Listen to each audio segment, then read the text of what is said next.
And according to YouTube, I am live, and Candy certainly knows because she's jumping all over me as she always likes to do at the start of my videos. I have to give her a treat. If you've been here before, you know the drill. So sit, shake a paw, lay down, speak. All right. Candy has her treat. I see that Danny has already shown up on the live stream. Ready when you are, he writes. With the praying hands and the cross, and that looks like a cup of coffee. I have mine here, and he always says he has his coffee, his ticket, his Bible, whatever the case. Current mood, nope. Actually, current mood is yes, I am in a good mood today. And part of it stems from hope. Hope that the conservatives do have a legitimate shot at winning this election. It's going to be a lot tighter, obviously, than it ever would have been had Justin Trudeau remained at the helm of the Liberal Party. But things are tightening up, at least that's my read of the situation. If you follow the media, the message is getting very confusing. There are reports out there suggesting the Liberals have a significant lead. I'm going to share a news article from CTV from yesterday, from Friday, saying that it's a horse race, according to Nick Nanos of Nanos Research. Nanos is a big polling outfit in Canada, and they're quoted in all the mainstream. They're quoted by CBC, CTV, Global, National Post, Globe and Mail, all of them will report on Nick Nanos and his company's findings. But the most amazing part of this election for me is the degree to which Canadians are fixated not on Canada, but more on the White House. We care more about Donald Trump than we have cared about any other US president during a Canadian election. In the 2015 election, the president of the United States at that time was Barack Obama. In 2019, it was Donald Trump. In 2021, it was Joe Biden. And no one really cared who the president of the United States was during our election. Now there's so much focus on the orange man in the White House, and there is so much going on, so much talk about who is like Donald Trump. The Liberals have done a very, I would say, an effective job of associating Pierre Poilievre, Canada's Conservative Party leader, with Donald Trump in the United States. I find it incongruous. I find it a little ridiculous, but they've been successful at it. Mind you, remember that it wasn't that long ago that Canadians were convinced that following stickers down a grocery store aisle would save them from the deadly coronavirus. Yeah, all stickers on a floor. The degree to which the Canadian population can be programmed, I don't think you can underestimate the degree to which that programming works. And it does work. I find trying to compare Pierre Poilievre to Donald Trump, I find there's no comparison in the two personalities whatsoever. Pierre Poilievre is incredibly sharp and focused. Donald Trump is all over the place. You know, he is. I don't like to swear on my channel, and I'm not going to, but he's a certain type of talker. He's an excrement talker, to use the polite word. Danny's writing Orange Man Bad Syndrome. Some call it Trump Derangement Syndrome, whatever the case. And then, yeah, 5 feet danger, 6 feet safe. And most will be aware of the fact that Dr. Anthony Fauci later, after COVID faded into background noise, admitted that there was never any science behind the 6 foot distancing rule. After COVID, he was asked what was the basis for that 6 feet? What trials were done? What experimentation? what was the data? And he admitted there was never any science behind it. It was basically pull it out. It's something he pulled out of his nether regions. But it became accepted as ordained scientific fact. And there's probably still some who think that there is a magical barrier between 5 and 6 feet, as Danny points out. And there are probably some people who are convinced of that, whatever the case. There are probably some who think that, the COVID vaccines, that they still stopped infection, that you can't get COVID. And they think, well, I got sick, but it must be something else. Who knows? Who knows in this crazy world? The shift has hit the shift, SHIFT. The shift has hit the fan. I'm just going to call you the shift. The shift is right. Why don't I have super chats active? I don't even know what super chats is, to be entirely honest. Mine is a very low budget, zero budget YouTube channel. Uh, Very bare bones basic. I like it that way. I hope that it speaks to a degree of authenticity. I'm not dressing things up. These are the thoughts, views, and opinions of one man, Gordon Causey, 58-year-old resident of a little town called Brighton, Ontario. I've lived all over Canada. I've even spent some time growing up in the US. From the time we moved to New York City when I was 6 months old from Port Colborne, Ontario. Actually, we were living in a little town called Ridgeway, which I don't even know if it shows up on most maps. It's near Crystal Beach. The reason I say Port Colborne is that's where I was born, because Ridgeway didn't have a hospital. So I was born in Port Colborne, Ontario, but at 6 months of age, my father, working in the finance sector, worked for one of the Canadian big banks. We moved down to New York City. And then later we made our way to New Jersey. And I spent about 8 years growing up in both New York, first New York and then New Jersey. In around 3 years in New York, 5 years in New Jersey.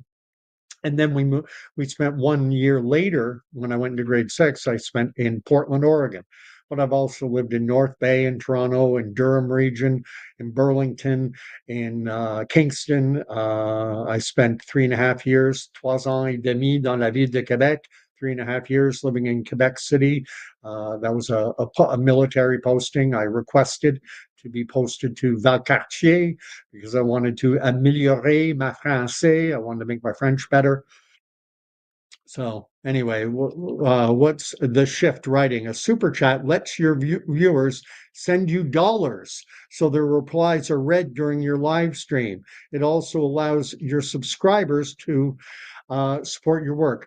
My station is monetized to the extent that it runs ads, and that's annoying enough. But the way and I don't like asking for money. That's simple. I don't like shilling for cash.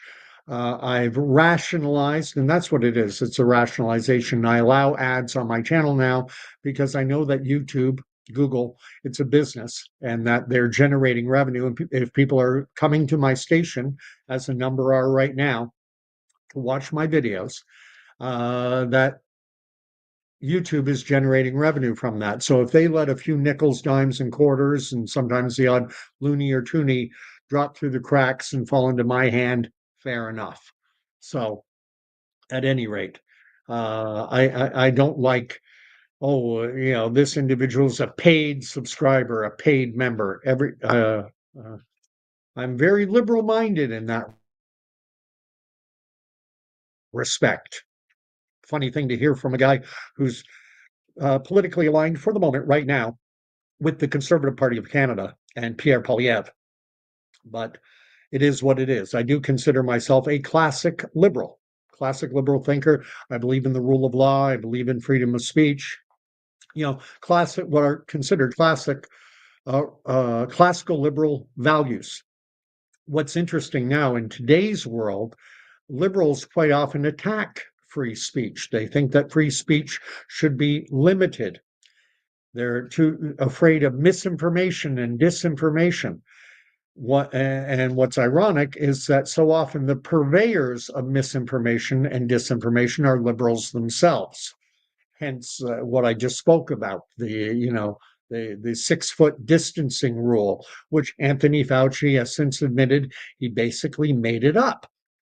And but if you were to suggest that there's no science behind 6 feet apart following stickers on the floor, if you had the temerity back in 2021, if you said that on a station like YouTube or whatever, the algorithms and the sensors would come out down on you hard, your video would get taken down.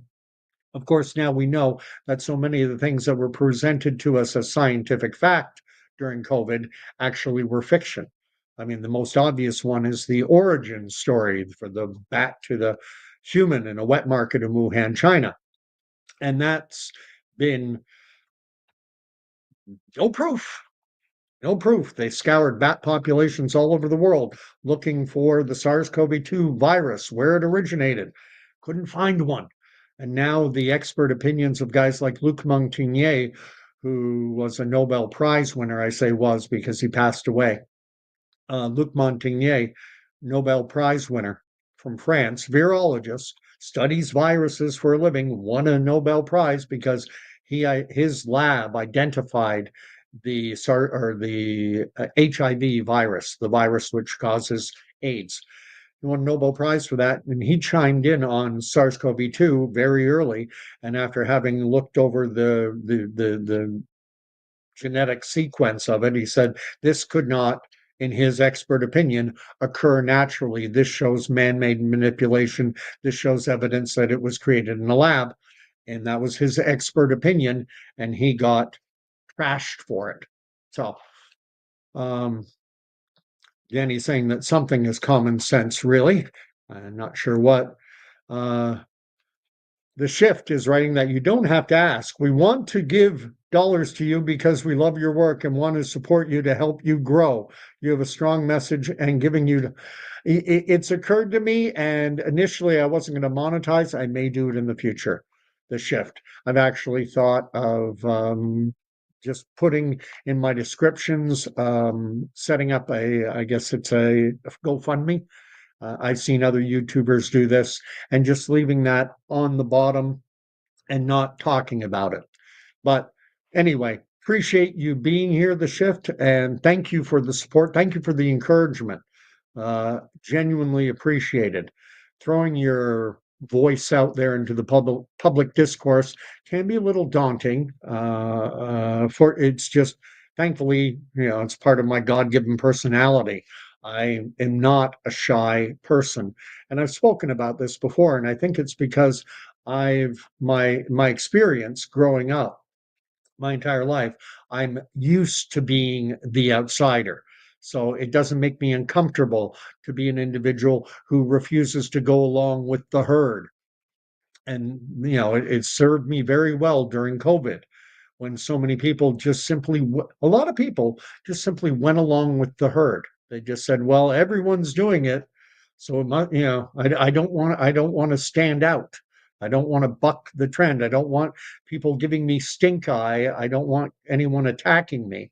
And so they just, went along with everything. Having grown up, having moved around a lot when I was younger, I was mentioning New York and then New Jersey. Went through kindergarten grades 1, 2, 3, 4 in New Jersey. And then we moved back to Canada. I finished grade 4 and did all of grade 5 in Burlington, Ontario. And that was kind of baptism by fire and what it's like to be the outsider. Everyone around me was good Canadian. I'd spent 8 years, pretty much 8 of my first 9 years growing up in the United States. So, and I talked like a New Yorker. I've been living in New Jersey and New York since I learned to talk. And so that's the way I talked. And I mean, you talk funny and you don't say the right words, like the front entrance to the school, they called it the foyer. I'm like, what are you talking about? The foyer? It's a foyer. I was Americanized. And after finishing grade 4 and doing all grade 5, I developed very Canadian sensibilities. I played hockey. I'd always played hockey. I played hockey down in New Jersey. And I learned how to talk like a good Canadian with closed vowel sounds. I probably said A at the end of a lot of sentences, like, how's it going, A? What are you doing, A? Well, I went to the store, A, and there was a guy there, and this guy, he came up to me, A, and he said, and then we moved to Portland, Oregon.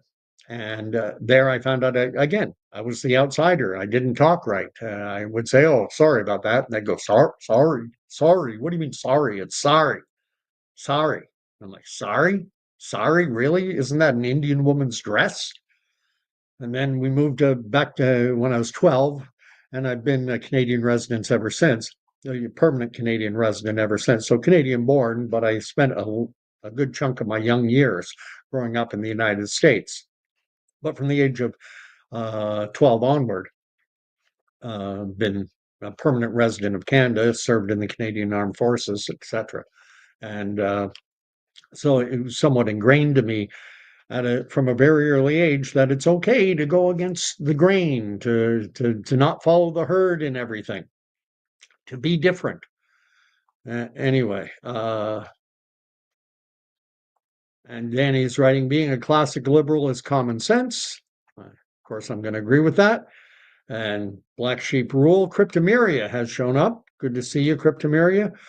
Well, I wanted to share this article before I get into the whole who's more like Donald Trump, Mark Carney or Pierre Poilievre. Before I get into that, I wanted to share something from a CTV news article from yesterday.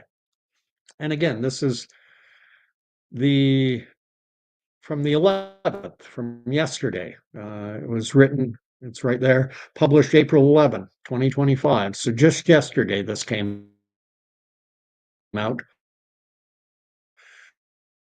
And goodness knows, yesterday is a long time ago. Let me make it nice and big. And it says that the latest seat projections from Nanos Research have put Mark Carney's Liberals in minority government territory, down 17 ridings from the previous week. According to Nanos, the organization, the Liberals would have taken at least 156 seats if the election were held on April 6th, when these projections were prepared. And that's down from 173 seats when they last made the projections on March 30th. Pierre Poilievre's Conservatives, meanwhile, would have won at least 114 ridings, up 8 from the previous projections. But Nick Nanos, and this is the money quote, a chief data scientist at Nanos Research, noted that there are still a whopping 53 ridings that would be considered too close to call. You know what? It's a horse race, Nanos told CTV's Power Play on Thursday. And then I won't bother reading the rest of it. It kind of gives breakdowns for Ontario, GTA, Quebec, Greater Montreal, British Columbia, etc. But at the end, it says, for the projections, and this is the sentence I'm reading here now, for the projections, Nanos Research combines historical election data and polling data to estimate the margins of victory at the riding and neighborhood levels.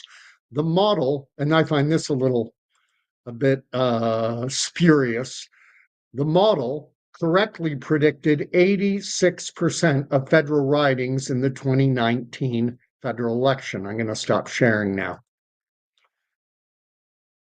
The model correctly predicted 86% of federal ridings in 2019. It's interesting. They don't tell you how many from 2021. They go back an election earlier. Here's the thing, 86%. Well, that means that of the 243 seats up for grabs in this election, that if they get 86% again right, that will mean they will be wrong on 50 ridings. 50 ridings they will get wrong. And some ridings are super easy to predict. I think Alberta in this coming election has 37 seats up for grabs. And if you wanted to play it safe, you could just say all of them, predict that all of them will go Conservative. And maybe the Liberals win two, and you'll be right 35 out of 37 times. 95, you will be 95% right if you predict that the Conservatives are going to win all 37 ridings, and if the Liberals or NDP or whoever, if they only lose two, you are 95% right. This election is a horse race, and there's a very, from a political standpoint, Mark Carney choosing to make this the shortest possible election, the least number of days Canadian law allows for an election. It has to be a minimum of 36 days, minimum, bare minimum. And Mark Carney said, that's what I want, the bare minimum. And politically, that makes sense because he just had a wave of positive press and being at the top of the news feed after winning the Liberal leadership. When, you know, I forget how many individuals vote in that. I think it was 151,000 Liberal card-carrying Liberal Party members vaulted him into the leadership and into the Prime Minister's office. So he got positive press from that. Then, because that made him the Prime Minister of Canada, he was able to get on a plane and go and, have photo opportunities with Macron and Starmer, the leadership in France and leadership in France and in Great Britain. So he's getting more positive press. And then you have the backdrop of Donald Trump he had been referring to Justin Trudeau as the governor, suggesting he wanted to make Canada the 51st state, disrespecting the office of the Prime Minister of Canada, saying, I call him governor. He's just a governor. Should be the governor of our 51st state. I don't call him prime minister. Yeah, and so the Canadians were cheesed off with the orange man in the US for disrespecting the office of prime minister. And now we had our new champion, Mark Carney, who really no one really knows much about, but we know he was the governor of the Bank of Canada. We know he was the governor of the Bank of England. So he's got something of an international reputation. And we like that. Canadians, we like that. We want everyone to, think we're good people. And so Mark Carney got a real boost. Pierre Poilievre, not as well known. He's on question period, but the only people who really know Pierre Poilievre are political junkies. A lot of people are simply too busy with their jobs, their kids, their social activities to really pay attention to politics until an election comes along, and then they start to pay attention. And so for a lot of people, when the election writ was dropped on whatever day that happened, I think it was March 9th. I think that was the day that the writ was dropped when we went into this election campaign, the shortest possible election of 36 days. And anyway, let's talk about comparing the comparisons of Trump with Pierre Poilievre and with Mark Carney. And personally, I don't think Mark Carney or Pierre Poilievre is anything like. They don't have the same personality at all that Donald Trump has. Donald Trump is unique. He's unique in the American political sphere, and he's certainly got nothing, we've never seen anything like him in Canada. But again, they haven't even seen anything like him in the United States before. He's a one-off. Donald Trump is unique. And what's interesting is that if Pierre Poilievre and the Conservatives were to land on the political spectrum in the United States, they would be considered left of the Democrats. That's what I find so shocking, people trying to compare Pierre Poilievre to Donald Trump, is that if the Conservative Party of Canada put forth their platform in front of Americans and were running in an American election, they would be considered left of the Democrats. So I don't really get it, this comparison. I understand why the Liberals did it, and it's not that hard to do because in one respect, both Donald Trump talks about being anti-woke, And Pierre Poilievre likewise talks about, that there are only two genders. Both Donald Trump and Pierre Poilievre seem to agree that, in female-only sports, that men should not be allowed to compete in female-only sports, that some guy shouldn't put on a women's swimming suit with his junk, fully on display and going into a pool and thrashing women in, competitive sports. Hey, co-ed league, go fill your boots, go crazy. But if it's female, that's for women. That's for XX chromosome women, not for a guy who is confused, who thinks that he might be a woman. And this is the whole thing with this woke ideology. Woke ideology says that your gender can change. You can decide that during the swimming competition, I'm a woman. And then you can go out a month later, hit the bars and see a really cute girl and say, oh, now I'm fluid. I'm a man now. Oh, wait, there's another swimming competition. I'm going to get my girl's swimming suit on again. And now I'm a woman today. This whole idea of gender fluidity is, yeah. And that's one area where I think Pierre Poilievre and Donald Trump, yeah, there probably are. They would express it completely differently. Donald Trump will go on for half an hour about the insanity and would take it off in all kinds of million different directions. Pierre Poilievre answered the question very pointedly, very sharp, very quick.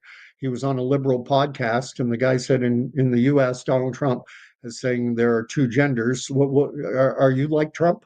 Do you say that too? And Pierre Poilievre, playing it a little cute, he just said, are there more genders than that? Can you name others?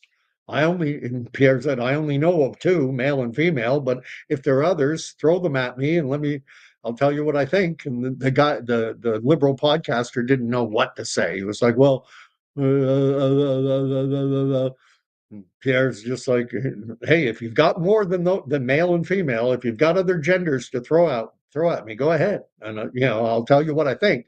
And the guy, blah, blah, blah, blah, blah. So it was beautiful. But let's talk about different things. Okay, Donald Trump. Donald Trump. There's video circulating of him. I think it's at Studio 54 at a downtown New York nightclub on the club scene. And there's a video of him with Jeffrey Epstein. And you see the two of them kind of standing shoulder to shoulder. It appears that they're scoping the crowd, as it were, and checking out the women on the dance floor. That's what it looks like to me. It's not a good look for Donald Trump to be associated with someone like Jeffrey Epstein, obviously. Now, Donald Trump, of course, has his excuses. He makes excuses. He rationalizes what the context was, what he knew at the time, et cetera, et cetera. Fair enough. Fair enough. Pierre Poilievre, I would be gobsmacked if I was to find out that he had any association with a Jeffrey Epstein type individual. What about Mark Carney? Well, there are pictures all over. You can find them. They're in some, even the mainstream hasn't been able to ignore this. Mark Carney is photographed in the year 2013, 5 years after Jeffrey Epstein's crimes became known, 5 years after he'd been convicted for exploiting children. And with his girlfriend, Ghislaine Maxwell, who was recruiting girls to go down to Jeffrey Epstein's little island. Well, Mark Carney is photographed with Ghislaine Maxwell. Chummy. And now, again, like Donald Trump, Mark Carney has his excuses. I think he says that his wife has been friends with Ghislaine Maxwell for a long time. Leave that alone. But who's more like Donald Trump in this case? I don't think Mark Carney or Pierre Poilievre are like Donald Trump, really. I mean, Donald Trump, I think he's been married twice, maybe three times. Not Jennifer Flowers, I can't remember, Stormy Daniels, I think is the name of the woman who took him to court, and there's a hush money and all that stuff. So I don't think Mark Carney or Pierre Poilievre have anything like that. But Pierre Poilievre doesn't have pictures of him with Ghislaine Maxwell. Mark Carney does. So in that score, yeah, Mark Carney's a little more is more like Trump than Poilievre. What about finances? What about the fact that Donald Trump in the 2016 election, when he was running against Hillary Clinton, Hillary Clinton during the debates tried to score points on Donald Trump by pointing out that he avoids taxes. He avoids taxes. And Donald Trump basically said, "Hey, I'm playing by the rules. These are the rules. I'm playing by the rules." And yeah, I'm playing by the rules. I'm smart. I'm smart. I know how to work the system. I know where the loopholes are. I know how to use them. I'm a smart guy. And that resonated with American voters. And it seems to be resonating with Liberal voters in Canada when Mark Carney, it's found out that when he was chairman of the board at Brookfield Asset Management, major asset management company, that he was establishing funds and having their address listed as Bermuda, a tax-free haven. And like Trump, Carney's excuse is, I'm playing by the rules. These are the rules and that are in place. So I haven't heard any accusations of Poilievre gaming the system and using the loopholes and everything to, minimize tax. I haven't heard anything about that on Poilievre. Maybe something will come out, but nothing has so far. So on that score, Mark Carney is certainly a lot more like Trump than Poilievre. And what else? What about financial disclosure? Likewise, during that 2016 election, the Clinton campaign tried to make an issue over the fact that Donald Trump was averse to fully disclosing his finances. He wouldn't release his tax returns. He's hiding things from the American voters, Republican voters in the U.S., the MAGA crowd. They ignored that. They ignored the fact that Donald Trump liked to keep his financial assets. He wanted to hide them. And that was okay with the MAGA voters. And in Canada, the Liberal voters are okay with the fact that Mark Carney is refusing to disclose his portfolio of assets. We know we know the activities he engaged in when he was chairman of the board at Brookfield, using a bicycle shop down in Bermuda to avoid Canadian taxes. But we don't know exactly how many shares of each of these funds he owns, where his investments are, when he's promoting, certain technologies, certain industries. Is he financially benefiting from it? We don't know because Mark Carney is refusing to disclose his portfolio of assets. Now, like Donald Trump, he's like, well, I don't have to. There's the rules in Canada as they're established. When Mark Carney became the leader of the Liberal Party and Prime Minister of Canada, he was required by the rules to disclose to Canada's ethics commissioner his financial assets. However, he has 60 days. He has 60 days to do that. And he has said he's going to use those 60 days. I have 60 days until I have to disclose it. And then the ethics commissioner does not release it to Canadians until a further 60 days has elapsed. So Canadians don't get to find out if Mark Carney's decisions are benefiting him personally until for 120 days, until well after the election's done. And that's why he picked a 36-day election cycle, because shorter is better. And so on those three counts, on the Ghislaine Maxwell Association, on refusing to disclose his financial assets, on gaming the tax system, Mark Carney is a lot more like Donald Trump than Pierre Poilievre. If anything, Pierre Poilievre, Donald Trump would call him, he's part of the deep state. I don't like Pierre. I don't like Pierre at all. The Liberals call him Skippy. I love that. Skippy Pierre. That's what they call him. Liberals, they put a name on him. I do that a lot. I called Hillary, I called her Crooked Hillary. Oh, MAGA loves name calling. Oh, they love the name calling. And the liberals love name calling too. They call him Skippy Pierre, Skippy. I'm working, trying to get my Donald Trump impression. It's an impression, not an impersonation. I'm trying to get it down a little better. I'm going to read what's being written. There's been a lot that's gone on in the live chat. Um, this the ship has hit the fan. Writes that he's got 22,000 followers on Facebook. I'm going to send them your way. Well, thank you. And that's the best way I want for my channel to grow. There are services, I get emails from them that tell me if I pay them $100, I never inquire, but if you pay them money, they will give you, I don't know, $100 will give you 1,000, $1,000 will give you 10,000, whatever. And that through bots and I guess AI, they'll ensure your videos get thousands of views so that when people look, they will see this video has been, viewed 300,000 times and has 40,000 likes or whatever. I'm not interested in that kind of stuff. I am interested in people genuinely enjoying my content, engaging with it, and saying to other people, hey, check out this guy, Gordon Cosby. Seems like he's got a decent head on his shoulders. I like him. You might too. Now, some will look at me. I've attracted a few liberal trolls in my recent very MAGA type liberal trolls who are just into their name calling and very, you know, low resolution thinking, Skippy Pierre. Remember that was the Trump that was Trump's thing, is to stick labels, name calling. Crooked Hillary, Sleepy Joe Biden, Skippy Pierre. Liberals and MAGA are very, very similar.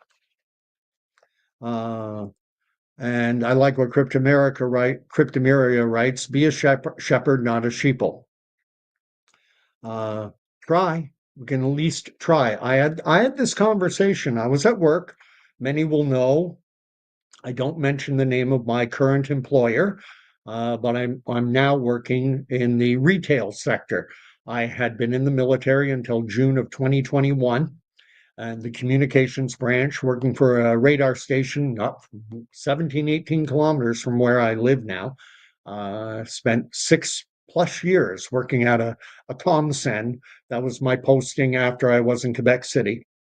So after getting my French on and getting pretty darn good in French, I am bilingual. I'm not perfect. I don't speak it with native fluency, but I do well. I moved here, and because when the vaccine COVID jabs were authorized, interim authorization in December 2020, I knew at that moment, didn't have to be a genius. I knew that they would be forced, that I would be compelled to get it, and that I would have the opportunity to request an exemption. However, if my exemption were denied, and I was ordered to get it, then refusing to get it could be seen as refusing to obey a lawful order, which is something you don't want to do because it kind of goes against the QRNOs, the Queen's regulations and orders, which would now, I imagine, be the KRNOs, the King's orders and regulations. So in December of 2020, I submitted what is called a voluntary release. I said, I'm old. I'm 54 or 55. I forget how old I was in 2020. I guess it was 54. I'm old, the knees.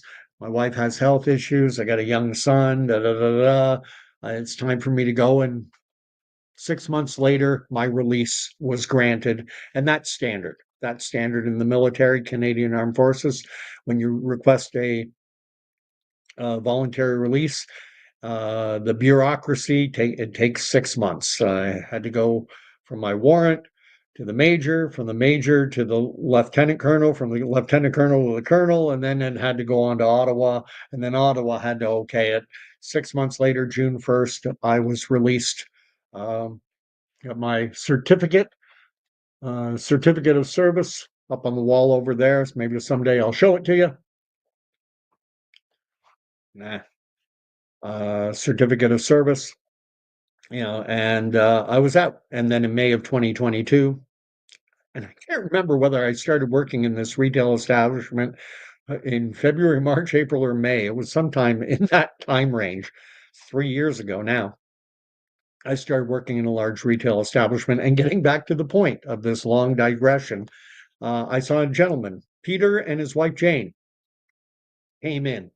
And I had seen Peter the night before on Thursday. There had been an all candidates meeting in Brighton here that I attended. I mentioned it in the previous video, I'm sure. And Peter had seen me there, and I actually hadn't seen Peter. I saw his wife. And Peter said, "Oh, yeah, I saw you at the thing." And I said, "Oh, you were there?" And he goes, "I saw Jane, but I didn't see you." And he goes, "Yeah, I was there." And I didn't stay for the full duration. I cut out early. And Peter said, "You didn't stay to the end." And I said, "No." I said, "My mind's pretty much made up." And he said, "Well, mine's not." And I said to him, I said, "I'm going conservative all the way." And I said, "Mark Carney reminds me too much of Donald Trump." And Peter said, what do you mean?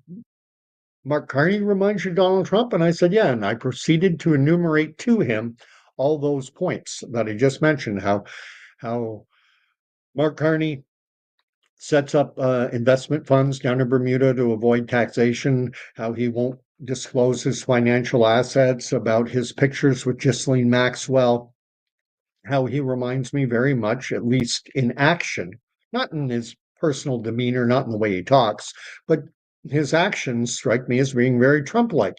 And then Peter said to me, "You're following things a lot closer than I am." And I said, "I follow them as closely as I can." Now, will that be enough to get him to vote conservative?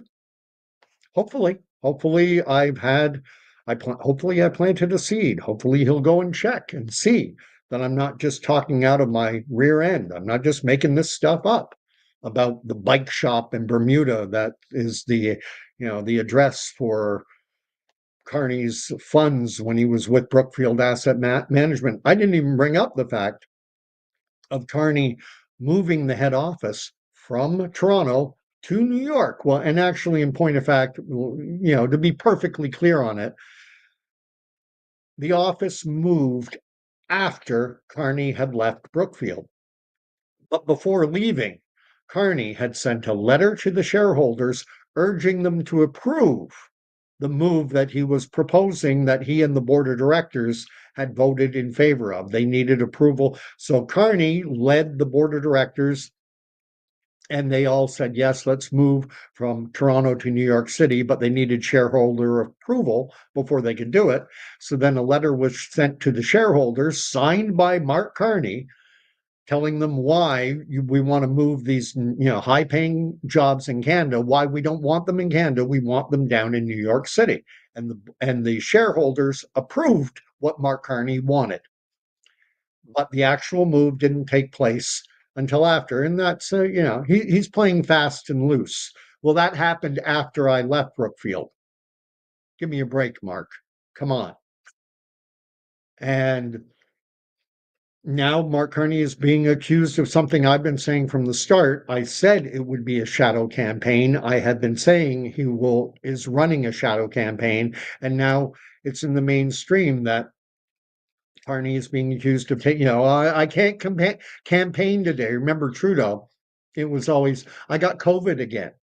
I've got COVID again. I've got COVID again. I'm hiding." Now Carney, he's, "Oh, well, I have prime ministerial business to attend to. I can't go to, I can't confront the electorate. I can't go out and meet people." So many people are protesting at his rallies. They locked people out of his a campaign event he was holding in Newfoundland. Probably, I don't know if it was St. John's, but I imagine it was. Now I'm just going to read up. I've said just about everything I wanted to. I've gone on 45 minutes. Let's read what's being written. Sheepdog protects the sheep. Uh, Cryptomeria says, doesn't Nanos or these polling experts get paid millions by the government? Not just by the government, but polling outfits. They work for the corporate world.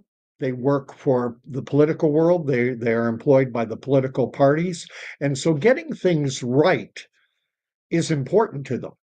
And so I see Nick Nanos, he's almost giving himself an out and saying it's a horse race.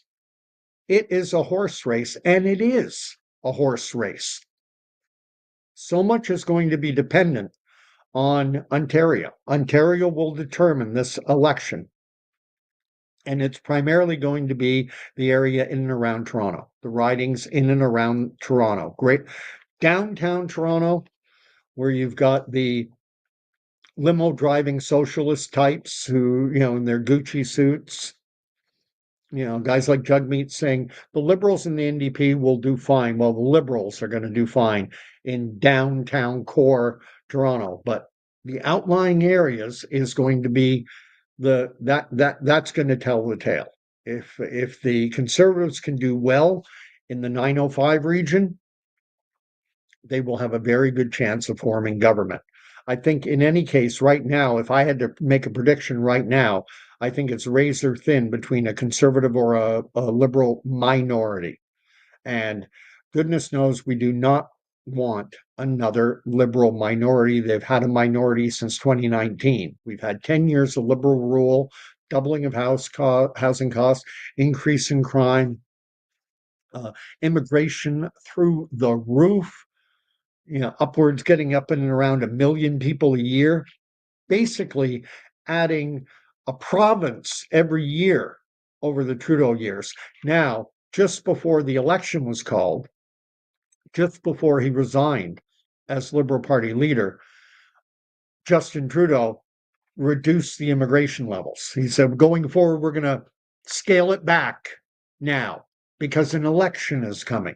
Just like Mark Carney said, because there is an election coming, we're going to take the carbon tax down to zero.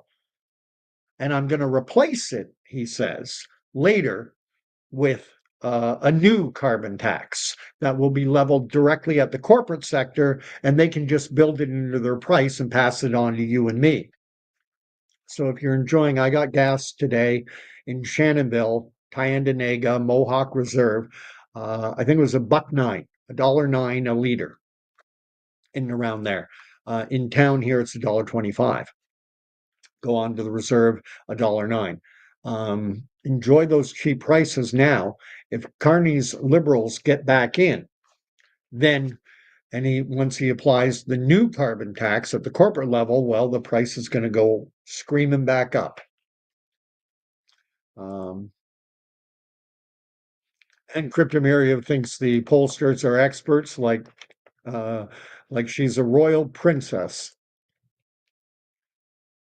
And Denny's making the point that all media in Canada is government paid, not just the CBC. Well, the CBC has been given an extra incentive to promote the Carney Liberals because he has promised to increase CBC funding by in excess of $100 million a year. $100 million a year plus, he's going to give them more. So they already get 1 point something billion already. And Carney's saying, and I'm going to give you more. Can give you another $100 million to promote and propagandize and spread government misinformation and disinformation. So, man.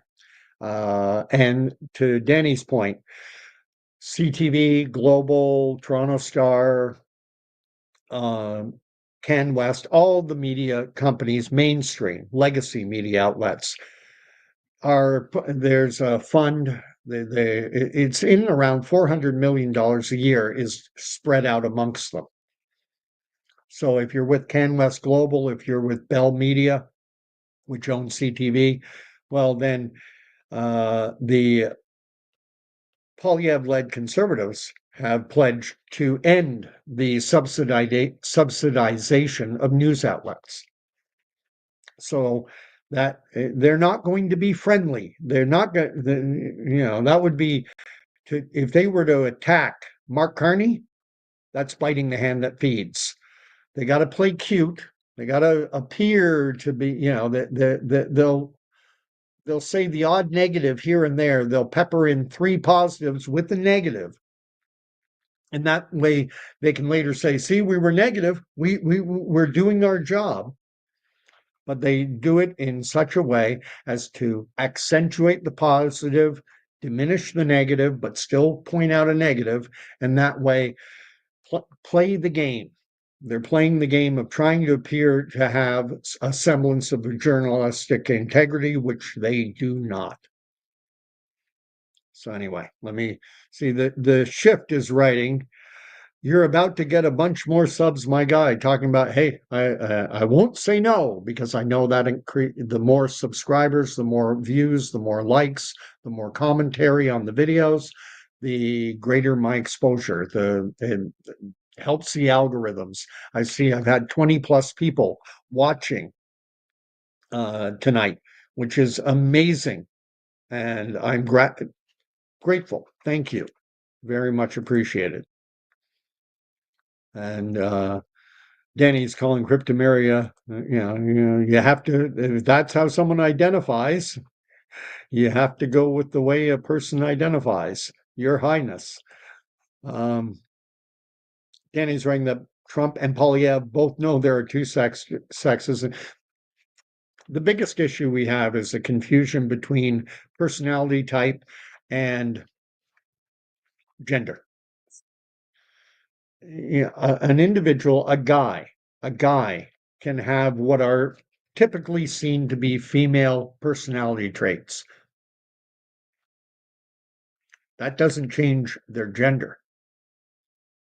There are guys who actually feel more comfortable in women's clothing. Okay?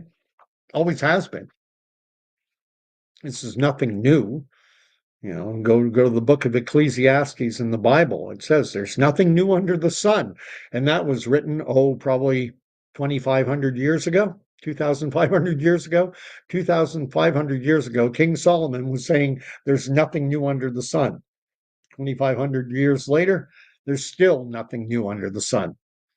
There have always been men who have what the broader culture views to be female type personalities.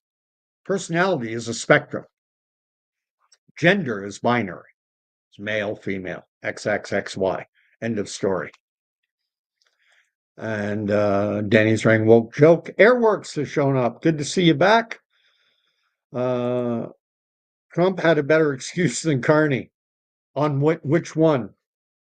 I mean, both Carney and Trump are full of well, one thing, Trump never makes excuses, really. He gives what he presents as reasons. Let's see. John 5 is here as well. Everyone's showing up tonight. Must be a boring Saturday night, April 12th. And Danny's saying that he'll use all of his 60 days. Of course, he doesn't want Canadians to know. Mark Carney does not want Canadians to know what his financial portfolio is. The reporting is that he's heavily invested in coal. And he's not going to want that confirmed until after the election, because he supports Bill C-69, which is a piece of legislation that is designed to keep Canadian resources like our wonderful LNG, liquefied natural gas, to keep it in the ground. Mark Carney, it's in his financial interest, it seems, to keep people burning coal, which ironically, if indeed carbon is the big bad boogeyman, everyone says, well, burning coal, I don't think Mark Carney believes his own nonsense about net zero. Why is his, in Brookfield, he was chairman of the board, and they're heavily invested in coal, in pipelines, in foreign, not in Canada, in foreign energy, dirty foreign energy instead of clean Canadian energy. Burn coal. Political foolishness writes that the system is corrupt to the core. Enough. Unfortunately, it's the system we're stuck with. Airworks says you can't use logic with liberals. They don't understand it, or they stick their heads in the sand. Cryptomeria's pronouns are HRH, Her Royal Highness. Just getting through. Airworks is asking Danny if he thinks independent media is government paid too. I think you have to be you have to be circumspect with everything. Pardon me for half a sec. Something I gotta just take care of.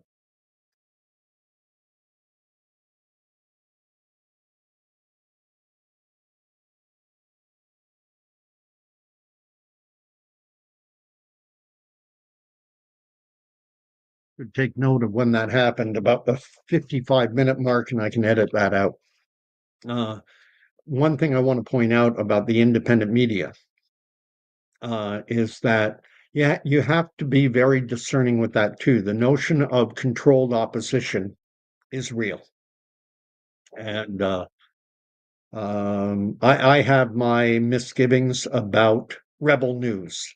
It's not to say everything they report that I disagree with everything they report. I just have my radar is up with Rebel News. Same with True North.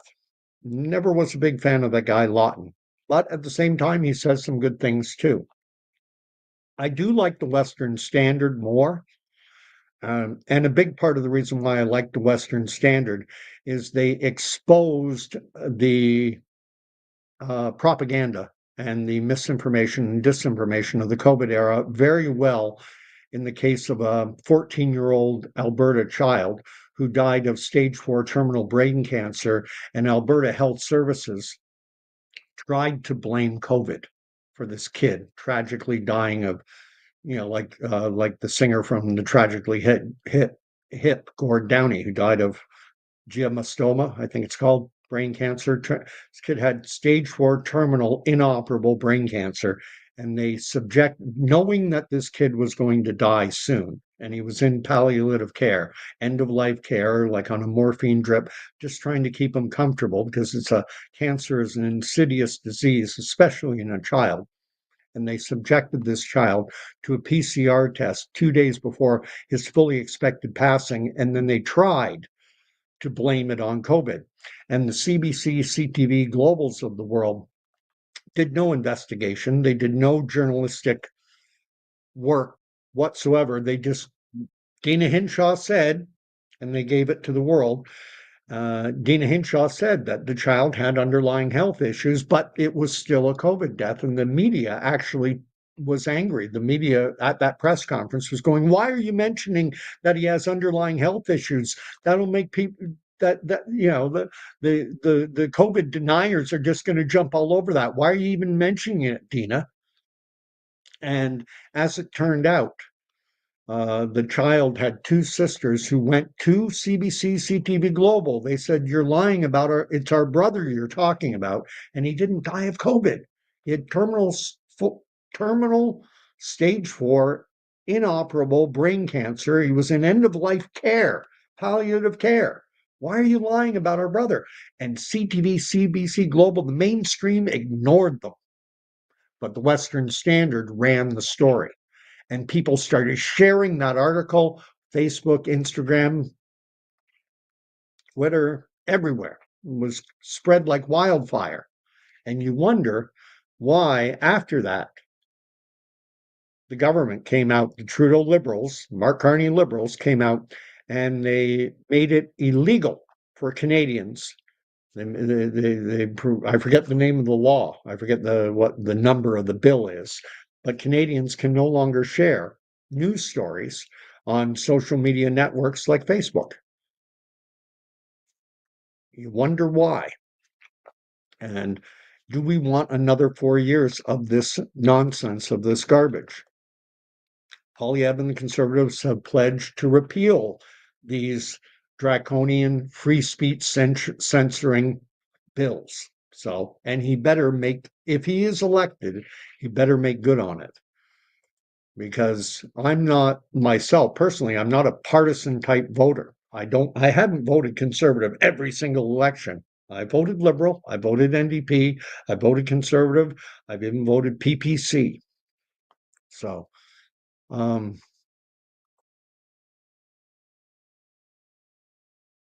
like that.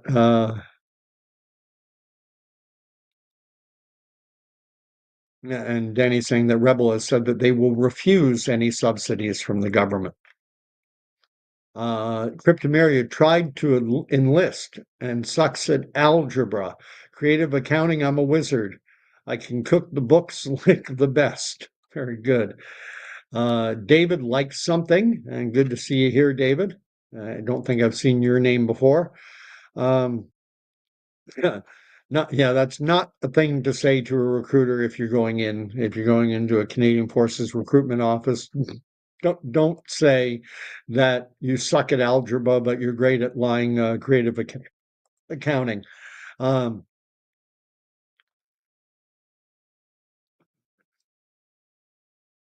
Cryptomeria, I does my own things with live streams. I got tired of people telling me what to think.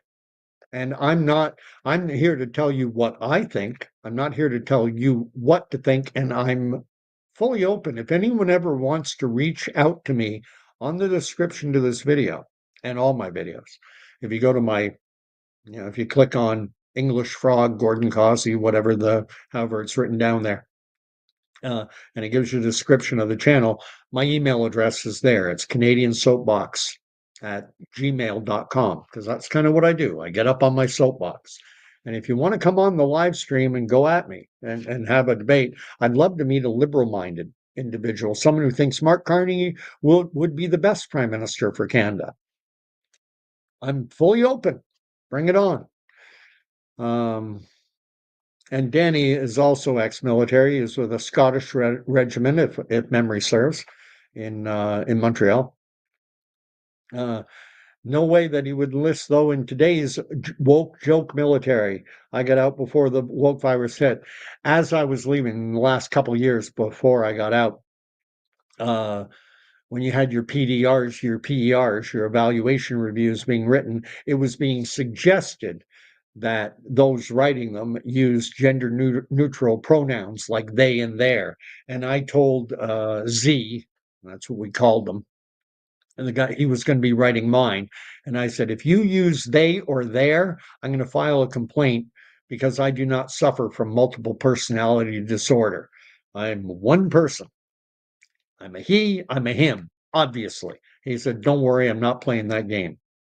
But at that point, it was a suggestion, and he probably would have gotten brownie points. Um,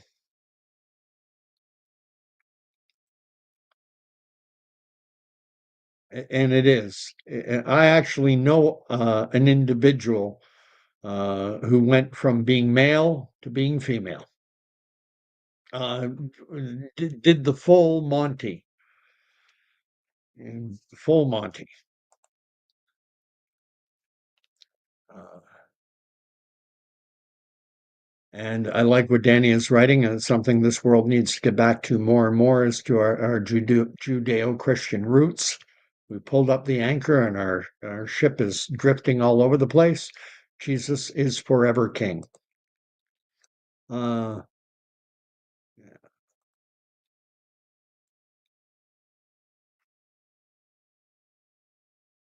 I'm just reading through what's being written. Gas is still $1.70 a liter in Montreal. Brighton, Ontario, $1.25. Trenton, it's down around $1.15. Belleville, when you get close to the Tyendinaga Reserve, it's down in and around $1.12, $1.13. When you get into the reserve itself, $1.09 was what I paid today. Um, uh, let's see what's being written here by Airworks. I heard today that the Governor General approved money for mainstream media, even though government isn't in session. I'm so angry about that. The government is still operating. Mark Carney can still enact, they have a mechanism called orders in council, and it allows the government to make decisions and to operate. by order and council, similar, I view it as being somewhat similar in fashion to an executive order. Thus says the king, Mark Carney. Um, yeah, they can't, the media is bought and paid for in this country, most of it, the mainstream. And Danny's saying genders are social construct. Oh, I don't know exactly what everyone's referring to. Let's see what Crypto McCartney might be like Stepford Prime Minister. I'm not convinced he's human. And Karen is saying, this is my first time catching a live show. Happy Saturday, everyone. Glad to see you on here. Always appreciate it, the people who show up on the lives. And I'm going to wrap up pretty much now. I got one little semi announcement to make. I made a purchase today. The video I did of me impersonating or my impression of Donald Trump has garnered over 1,000 views, which for my miserable, pathetic little station, 1,000 is big. The biggest, the video that has gotten the most views that I've done was 30,000. And so it occurs to me that people liked my Donald Trump, or at least it generated a lot of views. So I went out today and I added something to I have the MAGA hat. Now I have the MAGA wig. And I'm going to do a video. I mean, this is crazy. No, that's backwards. It's this way. There we go. And put on a hat. And see, I've got to try and arrange it. Now, when I do Donald Trump, I'll get rid of the goatee, get rid of the mustache, do my Donald Trump. Okay. Okay. And I learned something. Donald Trump, his hands, they go like this. I tend to go like that. But Donald Trump, his hands stay like this. And he really does. He plays the accordion when he talks. And so I got to work on my Donald Trump. And I'm going to get the hair, get it fixed, and talk about how much Donald loves Mark Carney. Mark Carney is great. I love him. Great guy. Totally MAGA. MAGA liberals are so MAGA. Oh, they love name calling. They love name calling. I love name calling. I called Joe Biden Sleepy Joe, Sleepy Joe, Sleepy Joe Biden. That's what I called him. Then I called Hillary, Crooked Hillary, Crooked Hillary. And the liberals are MAGA like me. They go, Skippy Pierre. Oh, we don't like Skippy Pierre. I don't like Skippy Pierre. Name calling, it's so great. MAGA, the MAGA crowd in the United States and the liberals, we love name calling. We love calling Pierre Skippy Pierre, like Crooked Hillary. And I'll get one going, but it's not going to be live. I'm going to pre-record it and upload it.